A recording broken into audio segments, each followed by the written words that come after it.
Like Maye, Matthew Stafford, who do you think gets it, Mina? Well, I didn't know who gets it. I would say Stafford, but I'm a voter, and I voted for Drake Maye. And I'm right. And I'm going to explain to Dan Orlovsky why he's wrong, because we already know what he did. First of all, let's remind folks, this is a regular season award. We cast our votes after Week 18. Nothing that's happened since then should be applicable to that. Over the course of the regular season, for me, I look at two things, dominance and then value. From a dominance perspective, Drake Maye was better than Matthew Stafford in just about every meaningful statistic. QBR, EPA per dropback, success rate. He had the highest completion percentage in the NFL. He was first in all of those, despite having a high average depth of target. On top of that, he was a more efficient quarterback. He also brought an element with his rushing that you just don't get from Matthew Stafford, obviously. Opponent comes up a lot in the Patriots' schedule, for sure. But when you actually parse it down into offense and defense, the slate of defenses that the Patriots faced was not that different statistically from the Rams. In fact, in common opponents, Drake Maye was the better quarterback statistically. Then I look at value. Drake Maye during the regular season, I know we were watching this Patriots defense and they look great in the postseason. They were not great during the regular season. 23rd in DVOA. The run game, 21st. Meanwhile, Matthew Stafford, the Rams defense, top 5 in DVOA, best run game in football. Finally, I like the Patriots receivers.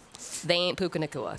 So when you look at who carried their team more, who did more with less from a value perspective, in addition to the statistical dominance, to me, it is clearly Drake Maye. All right, so one, I don't know who's going to win. I voted for Stafford. This is my biggest pushback to you, and this is where you lose it. You can't, on one hand, talk about the numerical advantage or the statistical advantage that Drake Maye has on some of the things that you reference, and then not talk about the schedule. I just did. I talked about the schedule. If you look at the defenses, Mina, the top-ranked defense New England played against was Buffalo at 12. Statistically, yes, I am telling you, New England's a slate of defenses they faced. If you look at EPA per play, not much easier than the Patriots. But and easier. In common opponents, Drake Maye was the better. Slightly easier. Common opponents? What is that? They both played the NFC South. You can look at the 6 teams that they both played, put up their stats side by side, and Drake Maye was better against those that's teams. Over the court, like this game versus that game versus this game. You're literally trying to bring up schedule, and I'm giving you schedule back. No, but you can't say just a blank statement of a common opponent because when Drake Maye played against a common opponent in Falcons, that defense, okay, Panthers, who was Bucks, playing whatnot. on the defense in that game versus who was playing on the defense versus this game? So in those common different opponents, flows of games. Yeah, but you're not actually bringing facts. You're not explaining to me that Matthew Stafford played more. I'm just saying, you're not like. How am I not bringing up facts when I tell you? The problem is this. Hold on. You're like, maybe different players were playing, but you're not actually giving me examples here. Okay, but how in can those you? Games. But you're bringing up. Why was Stafford so much worse against the Falcons? How is it not a fact that the best ranked statistical defense the Patriots played this year were the Bills at 12? Is that a fact? Yes or no? Sure. Okay, so whoever played the single hardest defense should be the MVP just because one opponent was more difficult. No, but when you say this quarterback's DVOA or statistical ranking is higher, and I tell you the best defense that he played against over the course of an 18-game season was 12th, and over the course of an 18-game season, the defenses Stafford played ranked 20th, Drake Maye 17th. Is that enough of a difference to justify the statistical argument that I made earlier about Maye's dominance, as well as you haven't even gotten to the value side of it? The run game, the defense. Let's talk about value. Honestly, what quarterback is asked to do more when it comes to the difficulty of throw? I mean, Drake made some of the most difficult throws downfield of the entire season. Ryan, back me up here. What quarterback is asked to do more? Was Drake Maye not the best deep ball passer? I don't know if I can talk because Dan wouldn't let me talk, so I'm not sure. Get in here. If Dan says I can talk, then I'll talk. That is true. That is true. Because he question. prefaced a lot of the comments by saying you can't say, telling people what they can't say. So go ahead, RC. You can speak. So I don't really know. I'm confused. So here's what I think Matthew Stafford is going to win the MVP. I do too, probably. And I believe the MVP for so many different seasons is about narrative. The narrative around Matthew Stafford is he's always been this incredibly talented quarterback. He goes to Los Angeles and he wins a Super Bowl.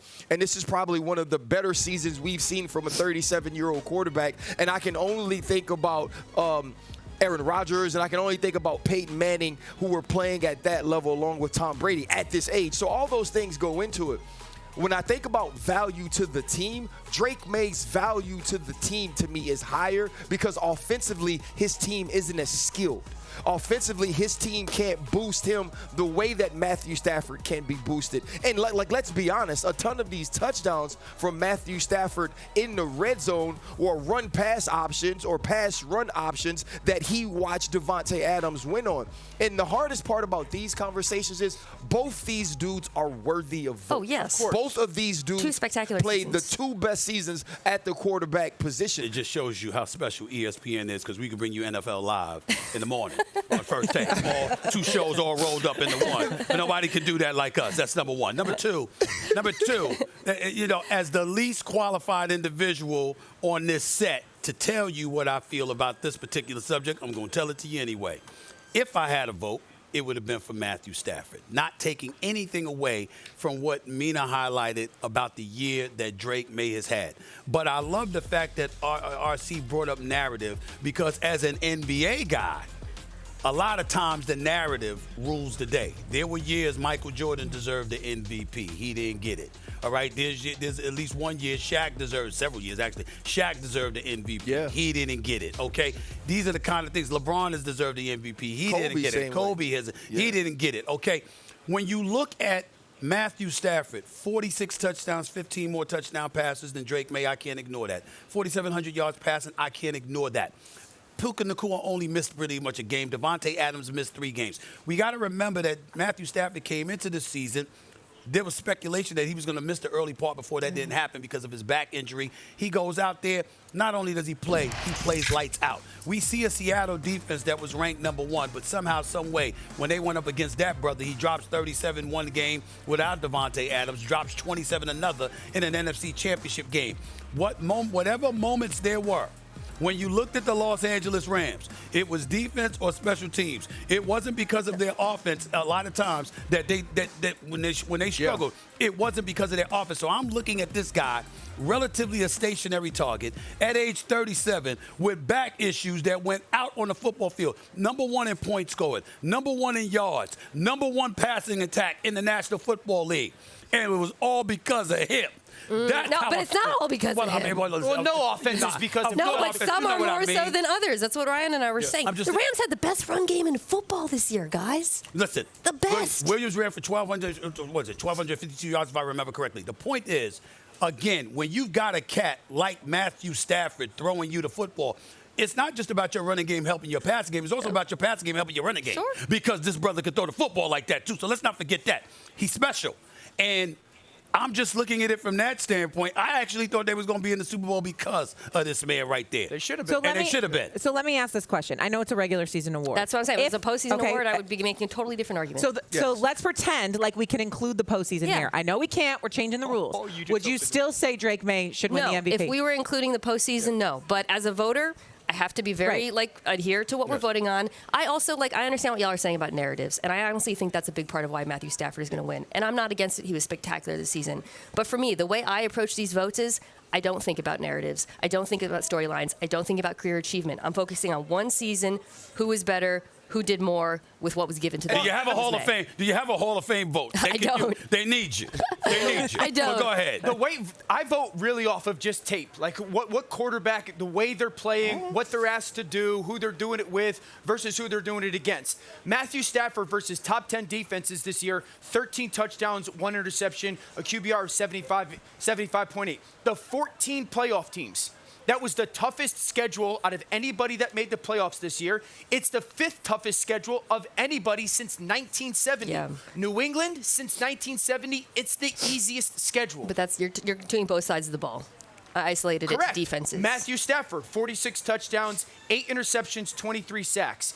That is 15 more, the touchdowns, 15 more than the sacks and interceptions combined.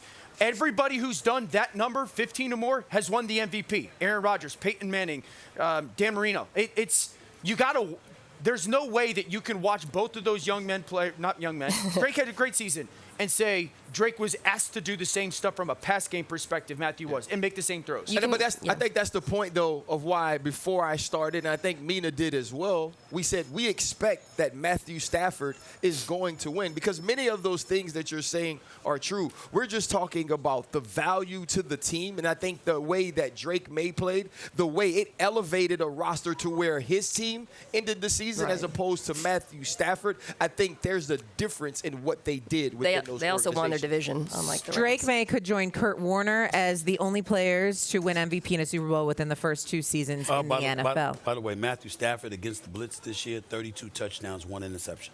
Drake Maye so much better under pressure. 32 touchdowns. We'll keep debating this in the break. Coming up. So Tom Brady may have spent 20 seasons on the Patriots, but when it comes to this Super Bowl, he's not picking sides. When appearing on the Let's Go Sirius XM podcast with Jim Gray and the GOAT, he said, "I don't have a dog in the fight in this one. May the best team win," end quote. Here's his former Pats teammate, Vince Wilfork, on Brady towing the line. Tom hasn't given an opinion, and we're waiting for an opinion from Tom. That's bull crap, Tom. Thank you. That's bull crap, Tom. Thank you. Come on, Tom. Now. Why won't he give all that political? This ain't political. Yeah. It ain't political. What it is. Yeah. Raiders ain't in it. Yeah. Thank you, Vince. That's right. Say what it is. Right. What you see. I don't disagree with him. Is he wrong for not picking the Pats? Absolutely. Is Brady wrong for not picking the Pats? Absolutely.